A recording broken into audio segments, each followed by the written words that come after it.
dimineața, doamnelor și domnilor, sper că v-ați trezit bine, sănătoși și voioși în această dimineață. Vreau să spun că dacă vă uitați ciudat la titlul pe care îl avem pe burtieră, vă explic imediat de ce. Dar până una alta începem emisiunea cu mulțumirile. Le mulțumesc celor de la Evo Style pentru imaginea mea de care fetele de acolo au grijă. Găsiți atelierul de înfrumusețare pe Calea București, lângă poșta de la Rotonda, și le mulțumesc celor de la Technoprint pentru frumoase căni și pahare. În această dimineață, eu v-am mai povestit așa de-a lungul timpului, prin diverse emisiuni, că colegii noștri fac fel de fel de nebunii pe la noi prin redacție, că unii cântă, alții fac niște fotografii absolut senzaționale, alții fac filme, pentru că noi suntem polivalenți pe ei și ne mândrim unii cu alții. În această dimineață vreau să vă prezint cum ar veni doi colegi ai colegului meu. Cam așa s-ar spune, cu care s-a făcut o treabă extraordinară. Vorbim de un scurtmetraj făcut la Craiova, cu bani puțini, cu idei multe, cu imaginație gârlă și care a ajuns prin Anglia. Bună dimineața! Bună dimineața! Bună dimineața! S-a dus singur? Cum s-a dus? Irreversible parcă se numește, nu? Da, exact. Irreversibil. Ce este irreversibil? Timpul. Haideți să vă spun ce este irreversibil. Irreversibil a plecat așa de la o idee, de la... Eu cam pun în pagina așa ce-mi trece prin cap și de mic mi-am dorit așa să scriu o poveste a unui film. Și am tot scris. Dar neavând cu cine să-l faci, e mai greu. Și tot amintire de bani, toate costă. Și... datorită nepotului meu l-am întâlnit pe Raimond. Ei sunt prieteni foarte buni. Nepotul meu știa de mine că sunt foarte pasionat de film, de Raimond, clar. Și s-a gândit că are și ceva bun. Și așa s-a ajuns la Irreversibil. L-am tăvălit pe covor, parcă. Da. Când am făcut primele repetiții la mine în sufragerie. Cred că în septembrie sau octombrie. Da. Și am stat de vorbă la un restaurant. Și a fost o chestie, adică el mi-a spus o idee despre un accident. Da, Irreversibil de acum e cam 30% ideea inițială, pentru că el a venit cu niște idei foarte bune și l-am adaptat foarte mult și place. Noi am văzut filmul, că trebuie să recunoaștem că toți l-am văzut. Vi-l arătăm și dumneavoastră, doamnelor și domnilor, dacă am în vreo 18 minute așa. Stătați-vă ceasă, puneți-l, că vă spunem și exact când vi-l arătăm. Noi am văzut filmul și pot să spun că dacă este ceva ce mi-au plăcut foarte mult cadrele, sunt dinamice, nu sunt lălăite. Bravo. Pe românește. Bravo. Păi, om de televiziune ar fi chiar corect, culmea să nu știu. Mi-a plăcut dinamismul pe care îl are, mi-a plăcut schimbarea de idei de la una la alta, dar nu am înțeles care este până la urmă acțiunea. Sinceră să fiu, mi se pare un pic abstract. Păi este ceva abstract. Dacă ați observat, filmul e plin de simboluri. Și asta mi-a plăcut, pentru exact, că eu oricum sunt obsedată de simboluri și la mine totul este un simbol și eu nu fac nimic, până și cărțile, dacă fac o carte cadou, până și aia are ceva între coperți, trebuie să citești ca să găsești ceva și totul este simbolistică și așa mai departe. Trebuie să ne transmită, orice lucru trebuie să transmită. E plin de simboluri încă de la început. De cum începe, avem cimitirul pe o parte, fântâna pe o parte. Ceea ce știm ce înseamnă. Moarte și viață. Da, exact. Exact, ajungem undeva la o răscruce. Câți dintre noi n-am fost puși în situația asta? Oh, Doamne! Sincer acum, câți dintre noi ne-am gândit, încotro să iau acum? Ce să fac acum? Și vorbesc la modul general. Putem să, nu știu, să extrapolăm, să ajungem de la dragoste la carieră. Nu? Tot timpul am avut de ales. Și e o cruce care nu are niciun nume pe ea. Care așteaptă? Sau nu. Sau nu. Deci filmul se adresează oricărui om. Tocmai de-aia crucea n-are niciun nume pe ea. Pentru că poate să fie oricine. E o frântură din fiecare. Eu zic că nu există om care să-l privească și să nu se regăsească măcar un pic. Eu știu, acum mai depinde și de gradul fiecăruia de a percepe simbolurile din filmul ăsta. Și mai vorba și de cultura cinematografică, pentru că cinematograful de artă e foarte greu de înțeles și prinde mai puțin la noi. Noi asta credem că am făcut. Filmuleț de artă, aș zice. Păi este un filmuleț de artă. Așa credem noi. N-am fost și noi un pic surprinși de succesul lui prin Anglia, să știți. Nu ne așteptam. Noi ne așteptam să fie acceptat și cam atât. Și cam atât. E artă clar acolo. Mulțumim. Mulțumim, da, nu e așa. E clar artă acolo. Iarăși o chestie care mi-a plăcut modul în care este filmat. Sunt foarte multe cadrele sunt foarte bine alese, adică nu este întâmplător. Se vede foarte clar că s-a muncit și s-a muncit mult la partea asta de postproducție. Cred că mai mult decât la producție. O, da. Da. S-a muncit în ambele părți. Pentru imagine vrem să-i mulțumim lui Daniel Popa. Ce înseamnă compoziție imagine, ce înseamnă compoziție imagine acolo e clar mâna lui. Dați-mi voie să spun, eu așa-l văd, e un geniu al imaginii, din ce se vede în filmul ăsta. De multe ori ne-a spus, nu, noi vreau un cadru.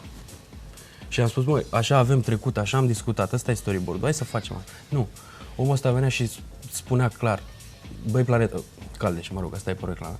Băi, nu avem aici, nu se poate, că nu am compoziția imaginii. Și l-am înțeles până la urmă. Ai de învățat. Îmi place că totul merge pe amănunte. Să ai un ochi pentru amănunt este mare lucru. Eu știu de la reportajele mele pe vremea când făceam reportaje. Eu țineam foarte mult ca reportajele mele să aibă imagine, să aibă un cameraman bun cu imaginație. Dacă nu aveam un cameraman cu imaginație, mai bine nu mă apucam. Sincer, nu mă apucam să filmez. Pentru că sunt niște reguli, asta, ce vorbi. Sunt niște reguli. Și întotdeauna m-au fascinat detaliile pe care un om cu imaginație poate să ți le scoată. Și aici totul este plin de detalii. Sunt detalii pe mâna aia care se duce după aia în față și care... Wow! Dar e singura pată de culoare. Da, exact, este singura pată de culoare. Nu e nimic întâmplător în film, adică am gândit fiecare detaliu în amănunt. Păi asta îmi place că se axează pe detalii, că detaliile alea, din punctul meu de vedere, detaliul este cel care contează într-o imagine, într-o filmare. Dacă toate astea adunate... Exact, dacă nu te-ai dus pe detaliul ăla care trebuie, ai pierdut totul.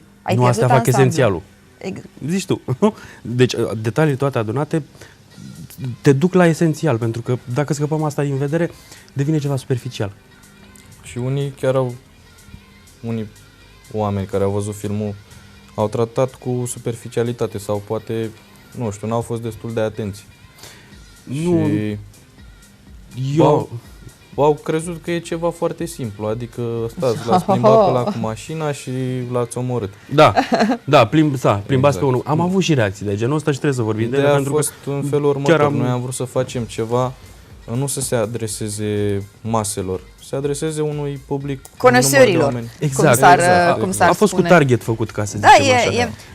Adică în momentul în care scoți vinul din beci și ăla de 100 de ani, nu îl dai lui Gheorghe care e obișnuit cu zaiborul lui. Da, asta chiar îmi place. Nu îl dai lui Gheorghe care e obișnuit cu zaiborul ei și că nici măcar nu-i miroase dopul. Exact. Și nu-l lasă să respire, nu? Exact, e și tu pe unul care știe ce înseamnă un vin de 100 de ani. Exact, despre asta e vorba. Da, păi... Și eu să știți că l-am asemănat cu un vin bun. Cam asta e ideea. E nou. E nou filmul, dar pare un vin vechi așa. Da, exact. E nou filmul, dar vinul e vechi. Vinul e vechi, exact. Facem jocuri de cuvinte. Da. No. Cu riscul de a pierde ceva oameni. Exact. Dar noi nu vrem să jignim, nu e vorba, noi nu vrem să jignim pe nimeni. Eu cred că oricine se regăsește în filmul ăsta, absolut oricine. Aici nu vorbim de studii sau de cultură sau de cultură în general vorbesc, nu neapărat cinematografică. Eu cred că oricine găsește ceva în filmul ăsta, chiar dacă are 2 clase. Da. Eu așa cred. Problema e că rămâi cu gânduri după filmul ăsta. Mintea ta se mai derulează un film după ce vezi filmul ăsta.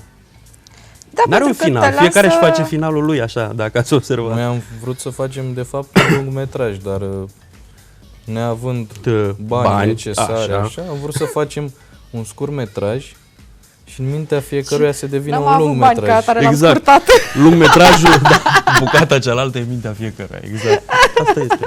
Știți că de banii ăștia facem filmul, de rest imaginați-vă. Da, puteți să ziceți și așa. Puteți să ziceți și așa, da. Da, mi se pare bună asta. Am vrut să facem un lungmetraj, n-am mai avut bani, l-am scurtat. L-am scurtat, da. Te îndeamnă așa un pic la introspecție. Este? Da. Dacă l-ai văzut, eu cred că ești de acord. Da, păi l-am văzut și pot să spun că l-am văzut de mai multe ori, tocmai ca să înțeleg că știam că urmează la un moment dat să vorbesc despre el și după cum se observă chiar am fost atentă, am fost conștiincioasă. Mă bucur. Da, și fiind cunoscătoare, se vede clar că ai sesizat subtilitățile. Și chiar mă bucură. Păi acum, grădinarul cu castravetele, știi? Oh, da. Da. E cam aceeași poveste. Da, așa este. Spuneți-mi, una peste alta, cum a ajuns filmul în Anglia? Cum ați ajuns cu el atât de departe? Pentru că eu l-am văzut, după ce l-am văzut, în secunda 2 am auzit că se pregătește să fie văzut în Europa și am spus, wow, așa? Cum s-a întâmplat treaba asta? L-am scris la mai multe festivaluri, să nu credeți că numai la asta. Da, de acolo încă nu avem răspunsuri, pentru că nu a trecut deadline-ul. L-avem și în România, un festival foarte pretențios. La TIFF, dar da, ne vine un pic să râdem. Ar fi, nu știu, cu ce aș putea să compar bucuria dacă ar fi acceptat acolo. Da. Nu, lasă așa. Și în Anglia l-am înscris la festival. La festivaluri și primul răspuns a venit de aici. Ei au avut cel mai aproape deadline-ul. Mi-ar plăcea să fie în Italia acceptat, pentru că eu sunt pasionat de cinematograful italian. Nu știu de ce am eu așa o afinitate pentru tot ce înseamnă cinematograf italian. Mie acolo mi-ar plăcea să fie acceptat. În Europa aș vrea să fie acceptat, peste tot. Deja îl vezi undeva lângă La Vita e Bella, nu? Oh, iubesc Fellini. Da. Nu-l văd pentru că e departe. Noi sperăm să facem pe viitor ceva mai bun. Asta e ideea. Avem câteva proiecte așa care se desfășoară în paralel, aș putea spune. Da, ne înhămăm la muncă. Dar să vedem ce noi ieși. Deci să înțeleg că ăsta e doar începutul. Oh, da. Da, este... Da, e chiar primul film. Asta știu, asta am aflat și eu că este chiar primul film. Dar nu știu, mi se pare genial cum a ieșit așa din prima. Săruna. Deci chiar este genial din punctul meu de vedere și ți-am zis, mi-a plăcut foarte mult. Sunt imaginile alea, sunt bine. Să știi că nu e numai meritul nostru, asta e clar. Și al lui deci, eu și Raimond suntem undeva la 99%. Restul... Că dacă nu ar fi treabă de echipă, că încă o dată știu în cazul nostru. Cum spuneam, pentru mine, în momentul în care mă duc și fac un reportaj, este foarte important cameramanul. Dacă eu nu am un cameraman cu imaginație care să știe cum să-mi scoată în evidență imaginile și detaliile, nu care să mă asculte pe mine, ci care să asculte povestea. Că degeaba mă ascultă pe mine dacă nu ascultă povestea, pentru că de foarte multe ori mie mi se întâmplă să nu văd ce vede el, să nu observ ce observă el. Dar eu vă să te contrazic un pic. Pe platourile de filmare, atunci când se toarnă un film, un cameraman ar trebui să fie un pic mai docil și mai ascultător. Exact. Da, aici depinde. Dacă nu am un... Directorul de imagine, da, are un cuvânt de spus. Pe când... De fapt, directorul de imagine ar trebui să spună cameramanilor cam ce trebuie. El trebuie să știe de la noi cam ce se cere. Și aici pe mine m-a ajutat foarte mult faptul că sunt militar. Pentru că în platou de filmare, îți zic, dacă nu există disciplină, da? Exact, și acolo trebuie să fie o ierarhie. Dacă nu există ierarhie, tenacitate, nu știu, toate chestiile astea se cultivă în timp în armată. Și pe mine m-a ajutat foarte mult chestia asta. Și pe de altă parte, mă uitam cât de important este montajul. Și la noi, în televiziune, este extrem de important montajul. Dacă nu avem un montor, din nou, cu imaginație și care să fie open mind, nu avem despre ce vorbi. Pentru că din nou, un montor care nu are mintea deschisă și care nu vede dincolo de imagini și care nu aude imaginea aia, că efectiv trebuie să o audă, nu avem ce să facem. Câtă dreptate ai. Da, ăsta este poți să-ți bagi joc de niște cadre geniale. Exact. Dacă nu știi să le alternezi, nu știi să le auzi, nu le simți, nu există. Îmi place ideea cu auzitul, da. Exact. Da, păi, nu știu îți trebuie ureche, cum se spune. Da, pentru că fiecare imagine are melodia ei. Așa este. Da, suntem plini de metafore în dimineața asta. Dar așa sunt o poetă în mizerie. Doamne, de ce spui asta? Așa sunt eu, o mică poetă în mizerie. La montaj am lucrat câteva nopți bune, câteva săptămâni. Și nefiind, adică eu sunt student la stomatologie. Eu sunt militar. El e militar. El are treabă bine, cu...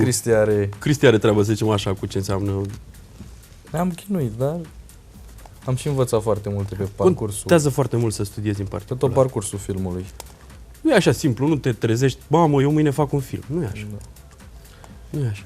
Pentru că riști să te faci de râs, nu sunt niște stogroaze de reguli care trebuie respectate. Cum era? Ca să scriu o carte trebuie Să citești, exact. 1000 de pagini să scriu o Să filă. scriu o filă, exact. Cred că trebuie să citești 1000 de pagini să scrii 2 rânduri ca să iasă Mai ca bine lumea zis, cartea. Exact. Că altfel n-are cum.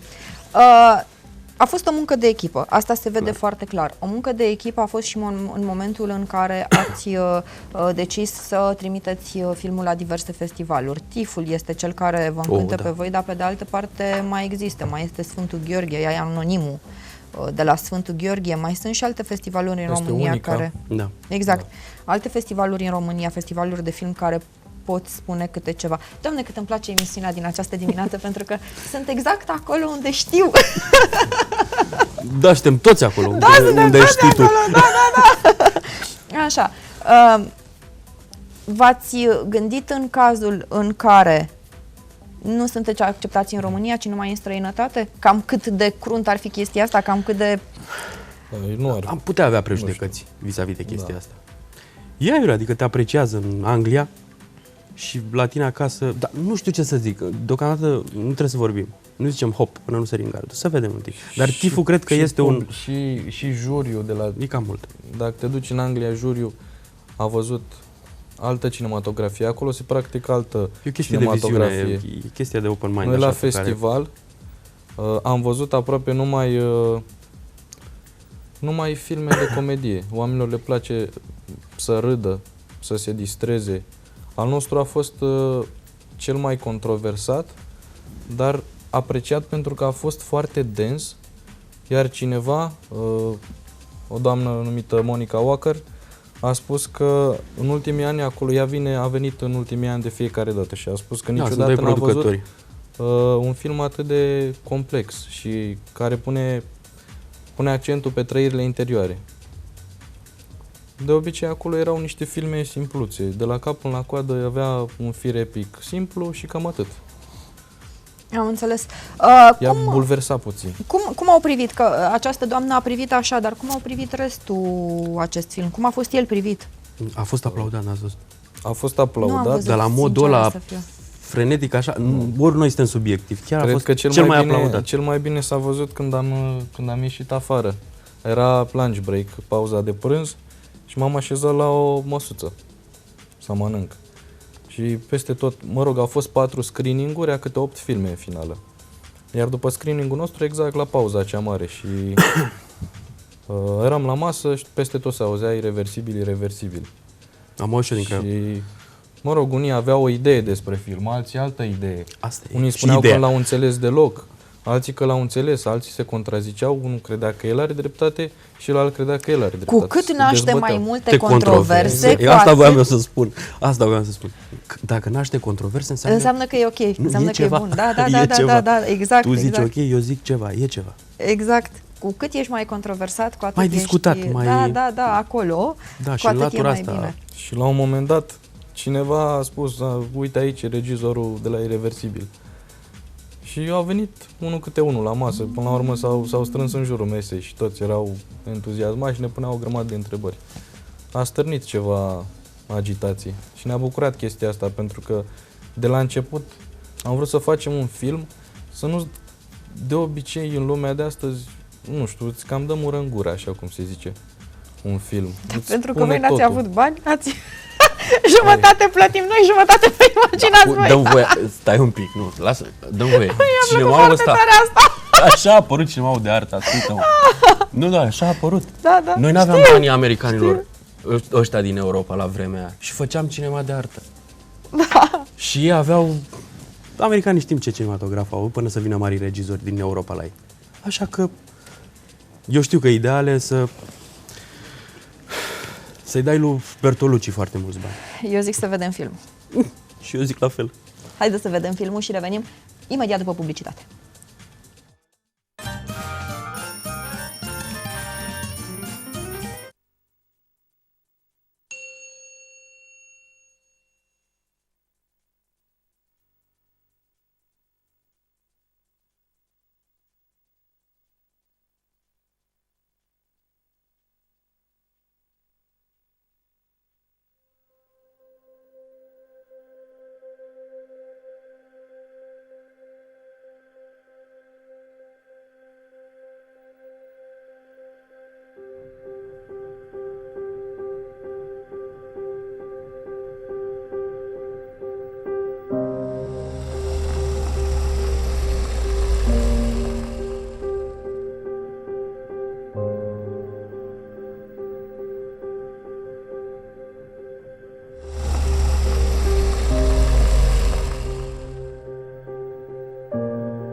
Am revenit în platoul emisiunii și a venit alături de noi Cristi, cel care joacă în film. Bună dimineața, Cristi, voiam să te anunțăm că te-am chemat aici ca să-ți spunem că în următorul film o să joc eu, nu o să mai joci tu. O să joc în toate filmele. Păi nu, gata, ți s-a adus primul și gata, de acum încolo o să joc eu. Da, Sincer să știi că nici nu-l văd în rol de femeie. Nici eu. Nu-l văd. Nu știu, chiar nu-l văd. Da. E versatil, să știi. Da? Da, e pe un anumit segment e foarte versatil. Acum vorbesc serios. Da, bă, vorbesc serios. Da, Facem schimb, vrei să nu forțăm limitele. Nu știu cum aș putea să-l machez. Să joace așa o damă. Putea să-ți dau niște idei și un tutu roz. Vorbim. Cu tutu roz chiar insist. Da.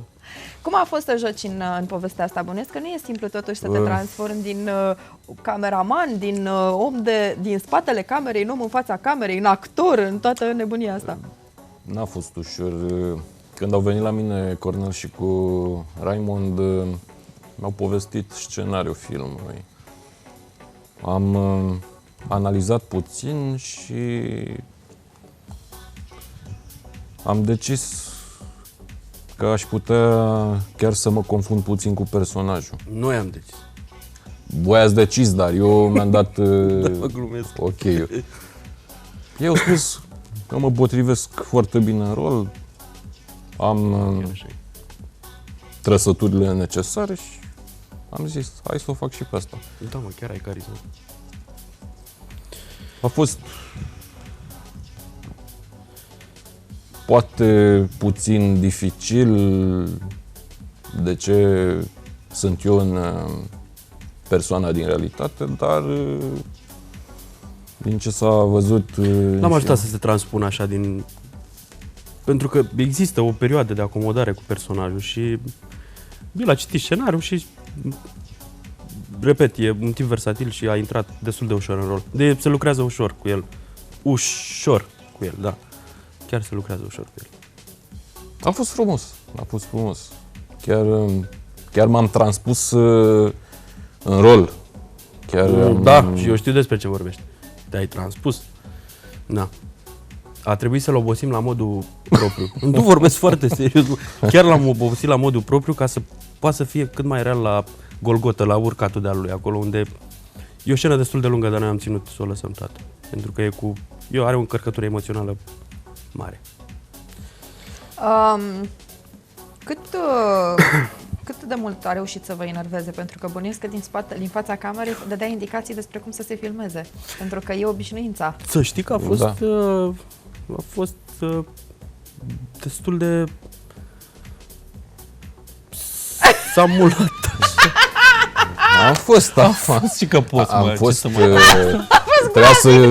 să fiu sigur că iasă bine toate mișcările, toată mimica feței trebuia să iasă și chiar îi întrebam, îmi ieși, hai să mai tragem încă o dată. A fost foarte greu că noi căram echipament, noi regizam, noi macheam, n-a fost o echipă foarte mare. Trebuia să mă schimb dintr-un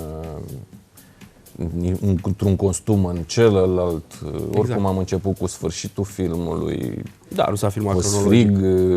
Am ajuns la locație la ora 7 dimineața. Octombrie, noiembrie sau noiembrie. Una din ele. Da. A fost o experiență, cred că și pentru el.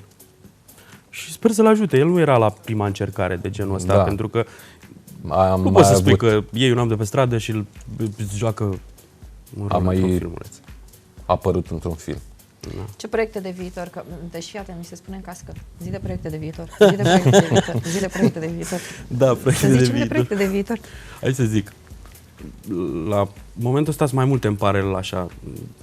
Am și un documentar, e vorba de un short cu un subiect mai actual, așa, mai pe ce se întâmplă. Da, se pliază pe zilele noastre, dar e un proiect destul de mare care eu sper să fie pus în practică într-un an jumate. E vorba despre un film cu și despre vânătorii de munte. E o chestie care nu prea s-a mai făcut în România. E o chestie în care se vor folosi echipamente autentice în proporție de, nu știu, să zic, 20% Nu vor fi kixuri la echipament, adică tot ce se regăsește acolo au fost în perioada respectivă pe militari. E un proiect în care e implicată foarte multă lume și avem promisiuni de unde nici nu te aștepți. Ne ajută foarte mult organizația Tradiția Militară din București, cu care am luat legătura și care sunt foarte încântați să ne ajute. E nevoie de oameni acolo. Avem deja, cum să zic, sunetist, există machior, există director de imagine, există tot ce trebuie să existe pe un platou. Suntem o echipă complexă. Da. Și complet aș putea spune. Păi acum. altfel nu ai cum, încă o dată spuneam că dacă nu este o echipă complexă, dacă nu este o echipă completă, dacă nu e toată povestea care să se lege, nu se face nimic, că aici știe foarte bine și ce înseamnă la noi, exact ceea ce vorbeam înainte, dacă nu e imaginație, dacă nu e una alta, nu ține, nu merge. Dacă nu se pupă una cu alta, Da. exact, cumva ele trebuie să îmbine așa ca la un puzzle. Vor fi efecte speciale, Da. explozii. Da. Îl explodați? Ți-ar plăcea, cred. Oh, da! Oh, și încă Nu știu de ce mi plăcea că ți-ar plăcea să se armă. Doamne! Da, vor fi efecte pirotehnice. E cineva de la Buftea care vrea să ne ajute, adică e extraordinar, chiar e extraordinar. Câtă lume e implicată în proiectul ăsta mare, care vrea să ne ajute. Pentru că, repet, ne lovim de aceeași chestie. Banii. Pentru tot, dacă vrei să faci ceva la nivel mai mare și e vorba de un lungmetraj acum. Da, îți va trebuie sări bani. de 45 de minute. Da, un mediu-metraj, lungmetraj, nici noi nu știm deocamdată. Da,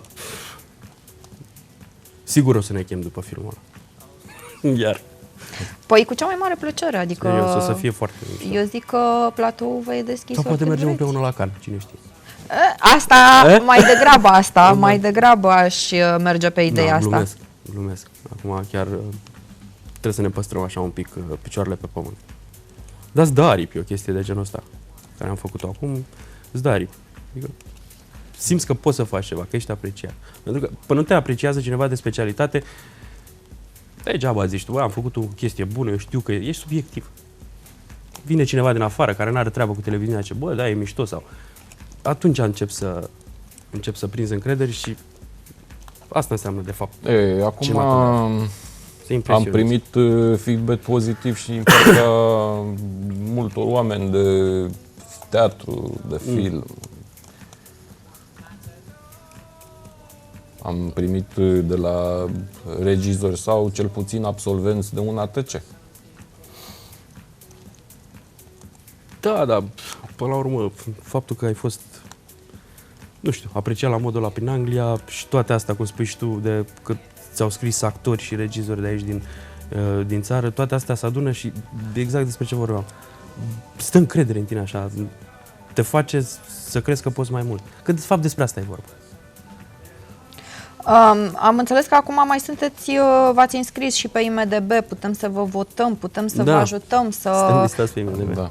Da, am înțeles că putem să aveți și pagină de Facebook, ceva, cum intră lumea în legătură cu voi, cum vă află proiectele viitoare, cum facem ca să vă ținem așa sub observație, nu care cumva să vă scăpăm de sub... Păi există Irreversibil Short, Pagina pe Facebook. și paginile noastre. Nu, Fiecare cu a lui de acasă. Mai există. Uitați să... Pocal Pictures.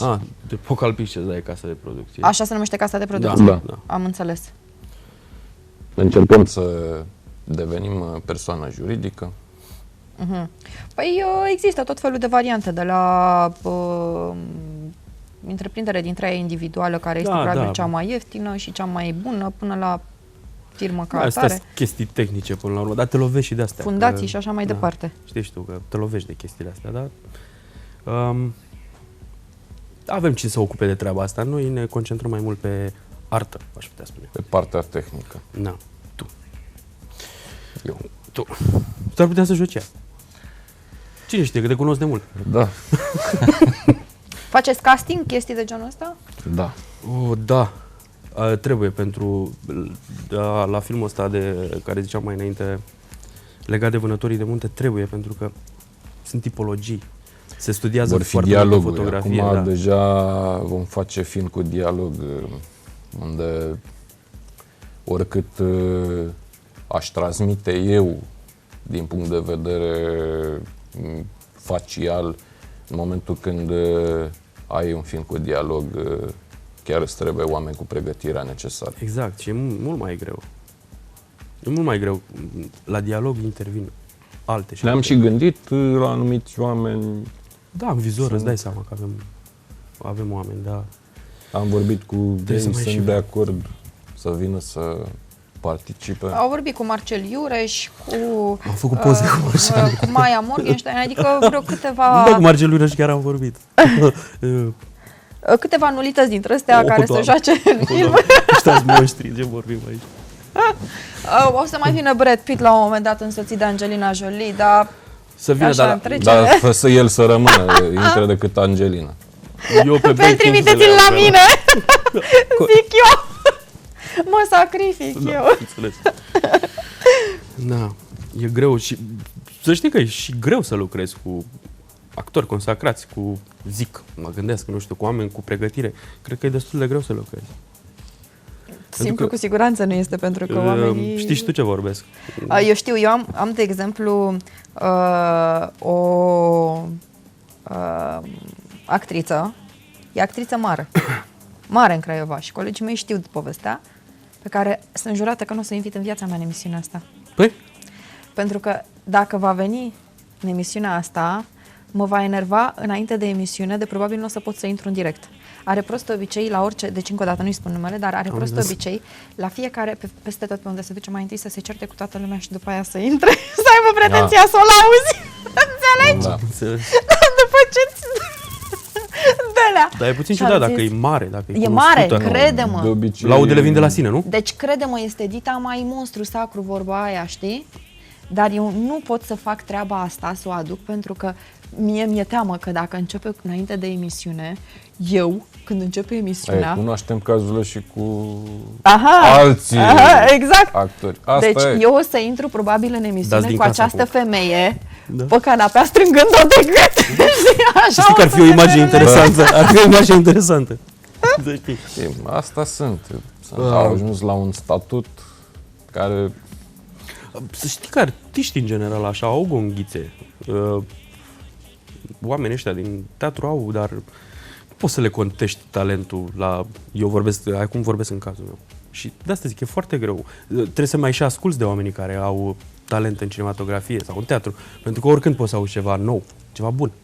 Sunt actori, regizori mari care lucrează cu actori și care îi lasă să improvizeze. Care sunt inovativi. Exact, lasă la atitudinea lor ce se întâmplă în scena respectivă. Așa că, de ce nu? Dar să vedem. Astea sunt doar proiecte de viitor.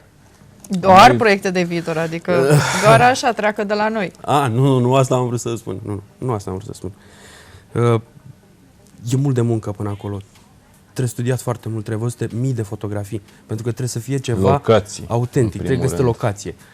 O, Doamne, trebuie găsiți bani. Mai ales bani. Da. Asta cred că este cea mai mare problemă a filmului de scurtmetraj, a filmului de lungmetraj, a cinematografiei în general în România, Bravo. a artei în general în România, pictorii de renume care... Nu prea mai vinde artă. Exact. Despre asta e vorba. Ne uităm la pictori absolut senzaționali care zac în mizerie pentru că nu le cumpără nimeni niciun tablou. Pentru că trebuie să moară ca să fie cumpărați. Nici măcar sunt unii care săraci de ei au murit și au murit degeaba că În general așa e cu pictorii. trebuie să treacă 200 de ani ca să ne dăm seama că a fost Van Gogh, de fapt. Exact. Deci, Care bine ai punctat. Știm se întâmplă la fel, avem, de exemplu, cel mai mare violonist al lumii, e un român, violonist tânăr al lumii, e un român. Știu toți de el, numai noi nu. Adică Da. se întâmplă povestea asta în România, nu ne interesează, ne ducem pe fel de gonci și fel de Ce cred eu? Cred că se și ia lucrurile pe repede înainte așa. Cam în toate domeniile ce ține de artă. Mie așa mi se pare. Lucrurile trebuie aprofundate un pic. Nu... Noi vrem repede și bine. Și în general asta e o formulă care nu prea merge. Trebuie să documentezi dacă vrei să faci ceva și să ai În primul talent. rând trebuie mediatizați acești tineri care chiar au niște capacități în orice fel de Da, artă. vedem ce au făcut băieții cu Tibi. De au ajuns Tibi filmul, de a ajuns la Cannes. Aferim. Aferimul, nu. Aferimul e... Doamne, ce film! Doamne, ce film! Da, a avut 1 milion buget. 80% din fonduri strânse. Asta încercăm Din și noi. O să sponsorizări. facem un pilot la Da, început vrem să facem un pilot, pe care să-l punem pe un site de specialitate și de acolo să... facem Nu știu. campanie de strângere de fonduri online. Pentru că nu se poate. Un proiect de genul ăsta nu poți să-l duci la bun sfârșit fără bani. Trebuie să plătești oamenii, trebuie să îi ții acolo. Te lovești efectiv de costul apei, de costul mâncării și așa mai departe, de Va fi o transport. echipă de cel puțin 30 de inci. Mhm. În primul rând, noi trebuie să ne Ești ocupăm optimist. înainte de locații unde trebuie să săpăm un tranșeu. Da. Sunt multe. Sunt multe vis-a-vis de Să faci scrisorile de pe front. tranșeul și să lăsați Da, nu, lopata pe experiență. lângă. Da. Că poate am nevoie să mai îngrop pe unul pe altul și voi faceți groapa că le umplu eu. Ai putea să umbli un tranșeu? Oh, Doamne! Oh, Doamne, dar încep de aproape! Da, am înțeles. Da. Spuneți-mi, așa ca de final, unde sperați să ajungă, deci am înțeles că TIF-ul, dar în cazul în care n-ajunge TIF, ce faceți mai departe cu filmul? Unde îl duceți? Cum îl duceți? Și așa mai departe, că mai avem doar câteva minute din emisiune. Ce urmează? Apropo de film, deci legat strict de film. Următorul festival va fi Danube River în Bulgaria. Deja l-am înscris. Iar celălalt va fi în Polonia, la Varșovia, Grandov. Și eu sper la Rimini, Italia, eu sper. Nu știu de ce vreau să ajungă filmul ăsta al meu acolo. Da, Rimini oricum este super ca locație, măcar ca să vezi Rimini și tot ți dorești să ajungă până Nu, acolo. ți-am zis la început, iubesc foarte mult cinematograful italian și, nu știu, așa, acolo îl văd. Și Pocal Pictures trebuie să ajungă departe. Asta. Și următoarele 2 producții pe care vrem să le facem. Da, e un short, tot un short. short, care va fi, ți-am zis, cu subiect de actualitate. Și Și scrisorile de pe front ale vânătorilor de munte. Care dacă iasă așa cum l-avem în cap, chiar va fi wow și chiar o să mergem împreună la Cannes. Abia aștept. Glumesc un pic, dar nu-i sper. măcar la TIF. Nu știu. Dacă Păi iasă ori așa. glumești că mă duci la Cannes, dacă așa, ori nu. Asta Eu e, nu sunt mai... artist. Și filmul meu, Am oricând înțeles. glumesc, când nu glumesc. Am înțeles. Eu vă urez mult succes în continuare Să rămână. și vă aștept ori de câte ori mai aveți câte un film nou cu cea mai mare plăcere în emisiune. Doamnelor și domnilor, vă spunem la revedere, le ținem pumnii băieților să ajungă la TIF, să ajungă măcar la Anonimul. Da, vor fi. Deci Tot măcar ce- la Anonimul, dacă nu la TIF. Mai e la Timișoara, dar trebuie să apară, să facă înscriere. Să se facă înscrierile, da. Sperăm că până una alta Să fie un succes și pe plan local. Să sperăm că până una alta poate apare și un festival de film la Craiova, de ce nu? Doamne ajută. Sunt ceva zvonuri, să știi. Ar fi bine. Rămâne de văzut. Da. Doamnelor și domnilor, vă mulțumesc pentru atenție. Ne revedem mâine dimineață de la ora 9. Să vedeți și mâine dimineață ce invitați, ce nebunie, ce poveste, ce emisiune. Să aveți o zi ca vremea de afară și ne vedem mâine dimineață.